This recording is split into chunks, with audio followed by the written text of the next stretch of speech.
ಎಲ್ಲರಿಗೂ ನಮಸ್ಕಾರ. ಶ್ರೀ ಚೌಡೇಶ್ವರಿ ಶಕ್ತಿಪೀಠ ಯೂಟ್ಯೂಬ್ ಚಾನಲ್ಗೆ ನಿಮ್ಮೆಲ್ಲರಿಗೂ ಪ್ರೀತಿಯ ಸ್ವಾಗತ. ಇಂದಿನ ವಿಚಾರ ಬಂದು ಎಷ್ಟೋ ಜನ ಕಾಲ್ ಮಾಡಿ ಕೇಳ್ತಾ ಇದ್ರು, ಗುರುಗಳೇ ಸಾಲದ ಸಮಸ್ಯೆ ಆಗಿದೆ, ಸಾಲ ಮಾಡಿದ್ವಿ ತೀರ್ಸಕ್ ಆಗ್ತಾ ಇಲ್ಲ, ಹಣ ಇರುತ್ತೆ ಕೊಡಕ್ಕೂ ಆಗ್ತಾ ಇಲ್ಲ, ಸಾಲ ಸಮಸ್ಯೆ ಜಾಸ್ತಿ ಆಗ್ತಿದೆ ಗುರುಗಳೇ, ಏನೇ ಮಾಡೋದು ಸಾಲ ತೀರ್ತಾ ಇಲ್ಲ ಅಂತ ಇದ್ರು. ಮತ್ತೊಂದು ವಿಚಾರ, ಗುರುಗಳೇ ಚೆನ್ನಾಗಿ ದುಡಿತಾ ಇದೀವಿ, ಹಣದ ಸಂಪಾದನೆ ಚೆನ್ನಾಗಿದೆ, ನಾವು ದುಡ್ದಂತ ಹಣ ಸಹಿತ ನಮ್ಮ ಕೈಯಲ್ಲಿ ನಿಲ್ತಾ ಇಲ್ಲ.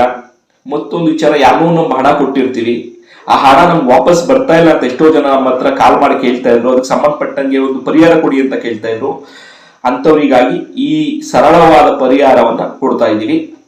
ಈ ಪರಿಹಾರ ಮಾಡಿಕೊಳ್ಳಲು ಮುಖ್ಯವಾಗಿ ನಮಗೆ ಒಂದು ಶುದ್ಧವಾದಂತ ವಿಳೆದೆಲೆ ಬೇಕು. ಶುದ್ಧವಾಗಿ ಅಂತ ಕೇಳ್ಬೋದು, ಯಾವ ರೀತಿ ಅಂದ್ರೆ ಯಾವುದೇ ರೀತಿ ಅದ್ರಲ್ಲಿ ಕಪ್ಪು ಕಲೆ ಇರಬಾರದು, ಅದು ಹರಿದಿರಬಾರದು, ಮತ್ತು ನಾಟಿ ಎಲೆ ಆಗಿರ್ಬೇಕು, ಹಸಿರು ಬಣ್ಣದ್ದಾಗಿರ್ಬೇಕು. ಹಸಿರು ಬಣ್ಣದ ನಾಟಿ ಎಲೆ ಶುದ್ಧವಾದಂತ ವಿಳೆದೆಲೆ ಬೇಕಾಗುತ್ತೆ. ಈ ವಿಳೆದೆಲೆಯನ್ನ ತಗೊಂಡು ಅದಕ್ಕೆ ಇನ್ನೂ ಕೆಳಗಡೆ ನಾವು 5 ವಸ್ತುಗಳನ್ನ ತಿಳಿಸ್ತಾ ಇದೀವಿ. ಈ ಟೋಟಲ್ ಆಗಿ 6 ವಸ್ತುಗಳಿಂದ ಈ ಪರಿಹಾರವನ್ನ ನೀವು ಮಾಡಬೇಕಾಗುತ್ತೆ. ಯಾವ ರೀತಿ ಪರಿಹಾರ ಮಾಡಬೇಕು ಅಂತ ಇವಾಗ ನಾವು ತಿಳಿಸ್ತಾ ಇದೀವಿ, ಆ ರೀತಿ ಮಾಡಿ. ಮೊದಲಿಗೆ ಈ ಪ್ರಯೋಗ ಯಾವ ರೀತಿ ಮಾಡಬೇಕು ಅನ್ನೋದ ತಿಳಿಸ್ಕೊಡೋಣ. ಮೊದಲಿಗೆ ನೀವು ತೊಳೆದುಕೊಂಡು ಬಂದಂತ ವಿಳೆದೆಲೆಯನ್ನು ಶುದ್ಧವಾದ ನೀರಿನಲ್ಲಿ ತೊಳೆದು ಒಂದು ಒಣ ಬಟ್ಟೆಯಲ್ಲಿ ಅದನ್ನು ಒರೆಸಿಕೊಂಡ ನಂತರ ಆ ವಿಳೆದೆಲೆ ಮೇಲೆ ಶ್ರೀಂ ಎಂಬುವ ಅಕ್ಷರವನ್ನ ಬರೆಯಬೇಕು. ಏನಲ್ಲಿ ಬರಬೇಕು? ಗಂಧದಿಂದ ಆ ವಿಳೆದೆಲೆ ಮೇಲೆ ಶ್ರೀಂ ಎನ್ನುವ ಅಕ್ಷರವನ್ನು ಬರೆಯಬೇಕು. ಬರೆದ ನಂತರ ಅದನ್ನು ನೆಲದ ಮೇಲೆ ಇಡಬೇಡಿ, ಯಾವುದನ್ನ ಒಂದು ವಸ್ತ್ರದ ಮೇಲೆ ಅದನ್ನ ಇಟ್ಟ ನಂತರ ಏನ್ ಮಾಡ್ಬೇಕು ಗುರುಗಳೇ? ಅದಕ್ಕೆ ನಾವು ಇವಾಗ ತಿಳಿಸುವಂತ 5 ವಸ್ತುಗಳನ್ನ ಆ ವಿಳೆದೆಲೆ ಮೇಲೆ ಇಡಬೇಕು. ಮೊದಲನೇದಾಗಿ 1 ರೂಪಾಯಿ ನಾಣ್ಯವನ್ನು ಅದರ ಮೇಲೆ ಇಡಬೇಕು. ನಂತರ 1 ಬಿಲ್ಲೆ ಪಚ್ಚಕರ್ಪೂರದ ಬಿಲ್ಲೆ ಬರುತ್ತೆ. ಯಾವುದೇ ಕಾರಣಕ್ಕೂ ಮನೆಯಲ್ಲಿ ಯೂಸ್ ಮಾಡುವಂತ ನಾರ್ಮಲ್ ಕರ್ಪೂರ ಇಡಬೇಡಿ, ಪಚ್ಚಕರ್ಪೂರನೇ ಆಗಿರ್ಬೇಕು. ಗಂಗೆಗಳು ಕೇಳಿದ್ರು ಕೊಡ್ತಾರೆ. ಪಚ್ಚಕರ್ಪೂರದ ಬಿಲ್ಲೆಯನ್ನು ಆ ನಾಣ್ಯದ ಪಕ್ಕದಲ್ಲಿ ಇಡಬೇಕು.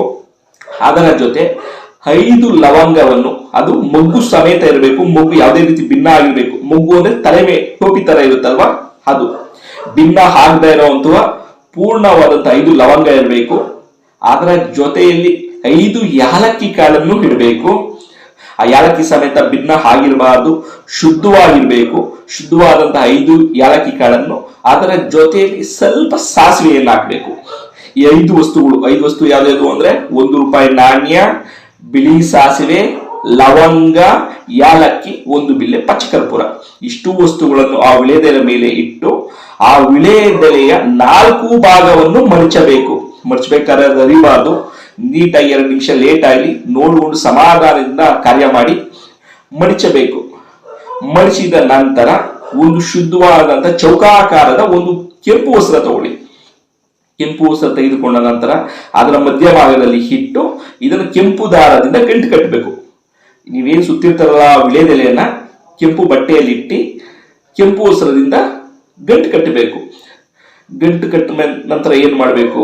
ಅದನ್ನ ದೇವ್ರ ಕೋಣೆಯಲ್ಲಿ ಇಡಿ. ನೀವು ಶುಚಿರ್ಭೂತರಾಗಿ ಸ್ನಾನ ಮಾಡ್ಕೊಂಡಿರ್ತೀರ, ಅದಕ್ಕೆ ಪೂಜೆಯನ್ನು ಮಾಡಿ ಸಂಕಲ್ಪ ಮಾಡಿ. ಏನ್ ಕಾರ್ಯ ಆಗ್ಬೇಕು ನಿಮ್ದು ಸಂಕಲ್ಪ ಮಾಡಿ ಪೂಜೆ ಮಾಡಿ. ಪೂಜೆ ಆದ ನಂತರ ನೀವು ಯಾವ ಕೆಲಸ ಕಾರ್ಯಗಳಿಗೋಸ್ಕರ ಹೋಗ್ತೀರ ಹೊರಗಡೆ, ಆ ಕಾರ್ಯಕ್ಕೆ ಅಂತ ಹೋಗ್ಬೇಕಾದ್ರೆ ಇದು ಜೋಬಲ್ಲಿ ಇಟ್ಕೊಂಡು ಹೋಗಿ. ಹೆಣ್ಮಕ್ಳಾದ್ರೂ ಸರಿ ಜೋಬಲ್ಲಿ ಇಟ್ಕೊಂಡು ಹೋಗಿ. ಹೆಣ್ಮಕ್ಳಾದ್ರೆ ನಿಮ್ಮ ಪರ್ಸ್ ಆಗ್ಬೋದು, ವ್ಯಾನಿಟಿ ಬ್ಯಾಗ್ ಆಗ್ಬೋದು, ನಿಮ್ಮ ಹತ್ರ ಇರತ್ರ ನೋಡ್ಕೊಳ್ಳಿ. ಮನೇಲಿ ಗೃಹಿಣಿಯರಾದ್ರೆ ಮನೇಲಿ ಕ್ಯಾಶ್ ಬಾಕ್ಸ್ ಅಂತ ಏನಿರುತ್ತಲ್ವಾ ಅಲ್ಲಿ ಇಡಿ, ಇಲ್ಲ ಅಥವಾ ದೇವ್ರ ಕೋಣೆಯಲ್ಲಿ ಆದ್ರೂ ಇಡಬಹುದು. ಈ ತರ ಮಾಡ್ತಾ ಇರಿ. ಇದನ್ನ ಯಾವತ್ ಮಾಡ್ಬೇಕು? ಪ್ರತಿ ಶುಕ್ರವಾರ ಮಾಡ್ಬೇಕು.